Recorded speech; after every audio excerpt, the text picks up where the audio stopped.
Hello friends, good evening. Today I'm going to unravel the whole case of Ketan and Sia with the 5 psychological principles uh, which affected this case, and it can affect the future couples also who are about to go to marry or have a relationship with their partners.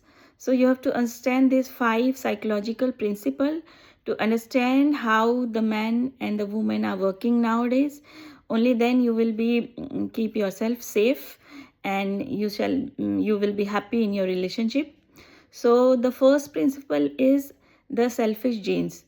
I don't know you have heard about this theory or not, the selfish genes theory. It was written by a book by Richard Dawkins. He was a evolutionary biologist. He wrote this book, The Selfish Genes.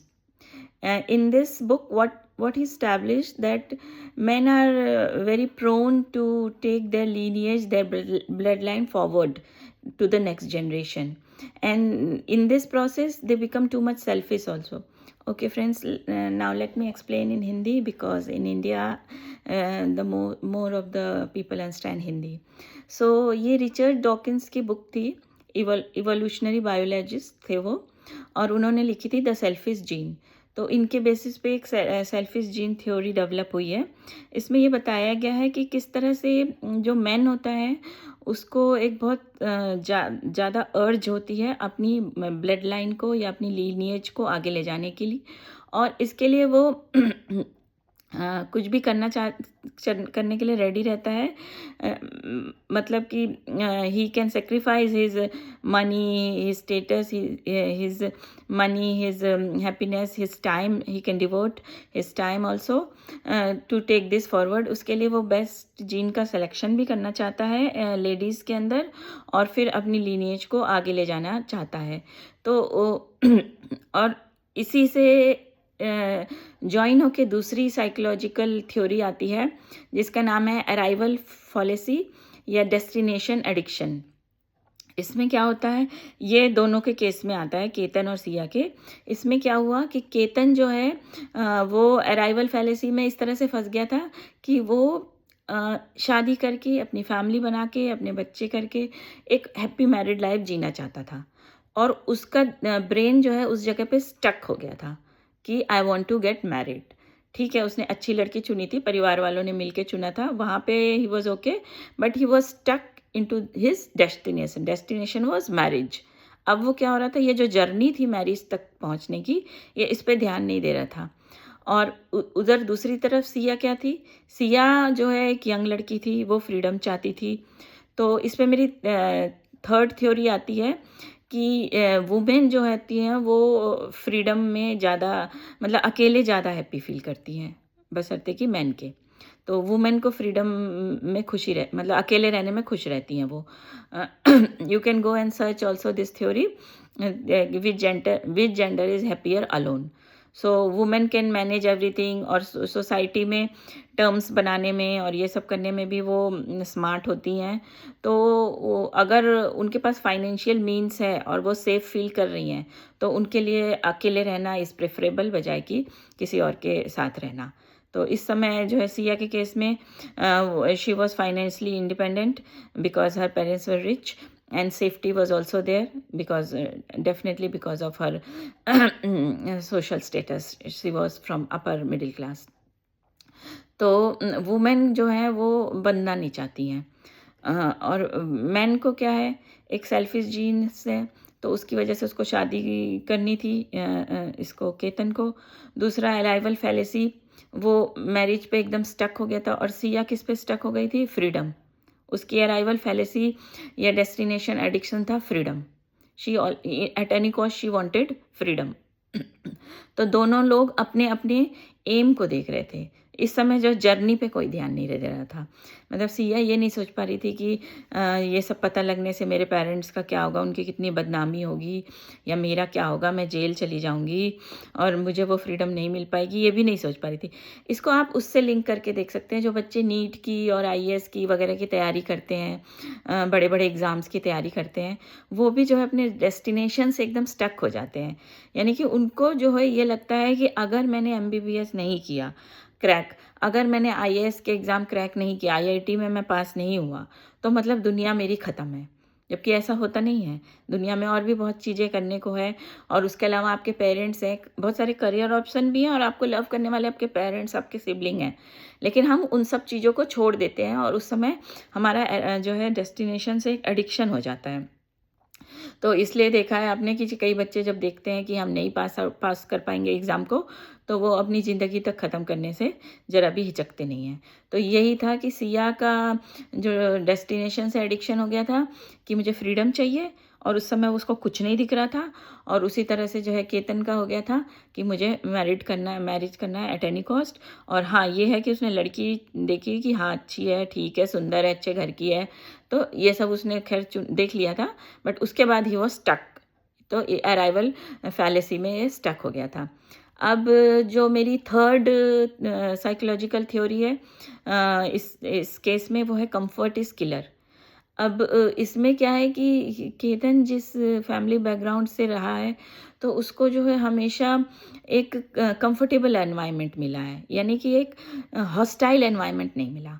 Hostile मतलब उसे कभी कोई struggle नहीं करना पड़ा, कोई चीज़ को achieve करने के लिए कोई जुगाड़ नहीं भिड़ाना पड़ा, या कोई तो उसको सामने से कोई अटैक नहीं आया किसी भी तरह का, तो वो उसके लिए प्रिपेयर नहीं हो पाया। यानी कि उसके लिए रास्ता हमेशा से ज़्यादातर स्मूथ रहा, बहुत ईज़ी रहा, कन्वीनियंट रहा। चाहे तो उसको अमेरिका जाना हो, पढ़ाई करनी हो, या इंडिया में कोई स्कूलिंग करी हो, तो कंफर्टेबल इज़ किलर। तो अगर आप कंफर्ट में रहते हैं, तो आपका जो, क्योंकि हमारा ब्रेन जो है वो एवर इवॉल्विंग होता है। तो जब हमारे सामने कई सारे हर्डल्स आते हैं, कई सारे हॉस्टाइल एनवायरनमेंट आते हैं, तो हम उससे कोप अप करना सीखते हैं टाइम टू टाइम। और इस तरह से अगर हम ग्रो होते हैं, तो हम थोड़ा सचेत हो जाते हैं, सावधान हो जाते हैं। और ऐसा कोई सामने से कोई डाउट हमें आता है, तो हमारा ब्रेन जो है हमें सिग्नल दे देता है कि जो है ये हॉस्टाइल एनवायरनमेंट आ रहा है, और we have to be prepared and we have to take action. लेकिन क्या है, यहाँ पे उसको उतना ऐसे एनवायरनमेंट का सामना नहीं करना पड़ा, तो he was not prepared, well prepared, क्योंकि उसका ब्रेन उतना इवॉल्व नहीं हो पाया था। उसको ज़्यादातर चीज़ें बहुत ही smoothly serve in the plate, cake was serve in the plate most of the time, तो उस तरह से उसको मिल गया था। अब मेरी जो फिफ्थ थ्योरी इसमें आती है, वो आती है डेफिशिएंसी ऑफ फ्लॉज। जब हम किसी से अपने मैरिज करने जाते हैं, अपने प्रोस्पेक्टिव पार्टनर से, जो ग्रूम हो या ब्राइड हो, तो वहाँ पे क्या होता है कि सब लोग अपना अपना बेस्ट फेस दिखा रहे होते हैं। जैसे कि अभी देखिए, तो सिया के पेरेंट्स का जजमेंट इंटरव्यू में पहले कुछ और था, और आज 3-4 दिन 5 दिन बीत चुके हैं, तो वो थोड़ा थोड़ा अपनी बेटी के लिए सॉफ्ट कॉर्नर उनका सामने आने लगा है, और वो उसके फेवर में बोलने लगे हैं। लेकिन तो ये होता है कि जो है समय बीतने के साथ साथ हमें दूसरों की असलियत सामने आने लगती है। लेकिन जब हम शादी करने जाते हैं, तो अगर वो छोटा पीरियड होता है, थोड़ा समय का पीरियड होता है, तो सब लोग क्या करते हैं, अपना बेस्ट बिहेवियर दिखाने लगते हैं, अपने आप को ग्रूम करके रखते हैं, अपना कोई भी फ्लॉज नहीं दिखाते हैं। तो उस समय जो है हमें पता नहीं चलता कि सामने के अंदर जो है कोई कमी भी है, या कोई फ्लॉज भी हैं, या फिर हमें वो जो फ्लॉ है वो हमें लाइफ में चाहिए कि नहीं, क्योंकि आपको दिख ही नहीं रहे, तो आप सोच भी नहीं पा रहे हैं कि आपको वो फ्लॉज अपने लिए, अपनी लाइफ में, अपने जो है वुड बी पार्टनर में चाहिए कि नहीं चाहिए। तो ये एक और थ्योरी है, डेफिशिएंसी ऑफ फ्लॉज। तो मैरिज करने वक्त जब आप जाते हैं, तो आपको कोई भी डेफिशिएंसी नहीं दिख रही होती है, फ्लॉ सारे जो अच्छी अच्छी चीज़ें दिख रही होती हैं। तो आपका ब्रेन उस तरह से डिसाइड नहीं कर पाता है, आपको सब कुछ अच्छा अच्छा लगता है, तो आप सोचते हैं कि हाँ ठीक है, आगे बढ़ते हैं, करते हैं। तो ये मेरी 5 थ्योरीज थी, जिसके बेसिस पे आपको समझ में आएगा कि किस तरह से जो है एक लड़का और एक लड़की काम करते हैं शादी के लिए। तो उससे इन 5 थ्योरीज़ पे आप जब भी शादी करने जाएँ तो इन 5 थ्योरीज़ पे ज़रूर गौर करें। तो उससे ये लड़के वालों के लिए भी है, लड़की वालों के लिए। तो उससे क्या है, आपको आगे चल के डिसीज़न लेने में ईज़ी होगा। तो मेरे 5 थ्योरीज़ को मैं फिर से रिपीट कर सकती हूँ। सबसे पहला है the selfish genes. The selfish genes में ये होता है कि मैन जो होता है, ये सेल्फिश जीन्स थ्योरी जो है एस्टैब्लिश हो चुकी है। इट्स नॉट लाइक कि मैं कुछ बना के कह रही हूँ। मैन जो है अपनी ब्लड लाइन को, अपनी लीनिएज को आगे बढ़ाने के लिए बहुत ज़्यादा सेल्फिश हो जाते हैं और उनको किसी भी कीमत पे अपनी लीनिएज को आगे बढ़ाना होता है। तो उसमें दूसरा मेरी साइकोलॉजिकल थ्योरी है अराइवल फॉलिसी। अराइवल फॉलिसी में यह है कि अगर मैन का दिमाग स्टक हो गया है कि मुझे जो है शादी करनी है, मैरिज पे स्टक हो गया है, तो वो सिर्फ मैरिज एक उसको देख रहा है, वहीं पे जाके उसको सोच रहा है डेस्टिनेशन को, और जर्नी को नहीं देख रहा है। जर्नी में उसके साथ क्या क्या क्या हो रहा है वो उसके लिए इट्स नॉट कि वो एकदम ही ब्लाइंड हो गया है, लेकिन सबकॉन्शियसली वो ब्लाइंड हो गया है। जैसे कि राजा रघुवंशी के केस में वो भी हुआ था। वो बोल रहा था कि लड़की मेरे अंदर इंटरेस्ट नहीं ले रही है या मुझे कुछ डाउट हो रहा है, but again he was arrival fallacy या डेस्टिनेशन एडिक्शन हो गया था उसको भी। ठीक है। तो और थर्ड नंबर है कंफर्ट इज़ किलर। कंफर्ट और किलर इसमें जो है ज़्यादातर ये केसेस आप देखिएगा middle class, upper middle class या हाई क्लास में केस आ रहे हैं।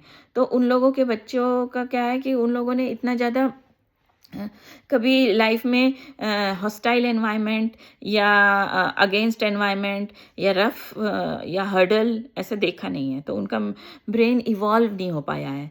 तो ऐसा सिचुएशन आती है जब गलत इरादे लेके लड़की आ रही है, तो वो उसको समझ नहीं पा रहे, क्योंकि पेरेंट्स क्या है, ज़्यादातर एक कंफर्टेबल एनवायरनमेंट में, रिच पेरेंट्स जो होते हैं अपने बच्चे को कंफर्टेबल एनवायरनमेंट में रखते हैं। ऐसा नहीं है कि सिया के पेरेंट्स ने नहीं रखा था, उन्होंने भी रखा था, लेकिन इस केस में जो है सिया एक अपोनेंट पार्टी थी जो गलत इरादे लेके आई थी। तो उस केस में जो है केतन जो है ये समझ नहीं पाया, क्योंकि उसका ब्रेन उस तरह से इवॉल्व नहीं हुआ था कि मेरे पेरेंट्स कुछ लेकर आए हैं मेरे लिए, तो वो गलत भी हो सकता है। तो वो एकदम उसका ब्रेन जो है एकदम काम हो गया था, एकदम जिसे कहते हैं कि एकदम स्लीपी मोड में चला गया था, और वो सोच रहा था everything is good and fine, और वो उसके अलावा कुछ नहीं सोच पा रहा था। और मेरी जो फिफ्थ थ्योरी थी वो थी डेफिशिएंसी ऑफ लॉज। तो इस समय जो है शादी के वक्त दोनों हस्बैंड वाइफ, मतलब जो भी फैमिली भी है, वो ध्यान रखें कि इस समय जो है दोनों पक्ष कोई अपने अंदर की कमियों को नहीं दिखाते हैं। तो उन कमियों को देखने के लिए या तो आपकी बहुत शार्प आई होनी चाहिए, शार्प ब्रेन होना चाहिए, तो आप देख पाओगे। समय बीतने के साथ साथ वो कमियां सामने आती हैं, इतनी जल्दी नहीं आती है ना, वो लोग दिखाते हैं दोनों पक्ष। तो उसके देखने के लिए अगर आप खुद नहीं देख पा रहे हैं तो आप किसी कंसल्टेंट की, किसी आउटर सर्विस की मैरिज काउंसलर या जो कहते हैं स्पाई, इन लोगों की मदद लीजिए और इन लोगों की मदद से समझने की कोशिश कीजिए, क्योंकि जिसके पास ज़्यादा शार्प आई है या शार्प ब्रेन है, वो आपको बता सकते हैं कि जो है आप जिससे शादी करना चाह रहे हैं वो आपको ये अपना फेस दिखा रहे हैं, बट उनका रियल फेस पीछे क्या है। तो ये 5 थ्योरी है। इन 5 थ्योरी पे अगर आप वर्कआउट करके आगे बढ़ेंगे शादी में, तो आप कुछ हद तक सेफ रह सकते हैं। Thank you. Good bye.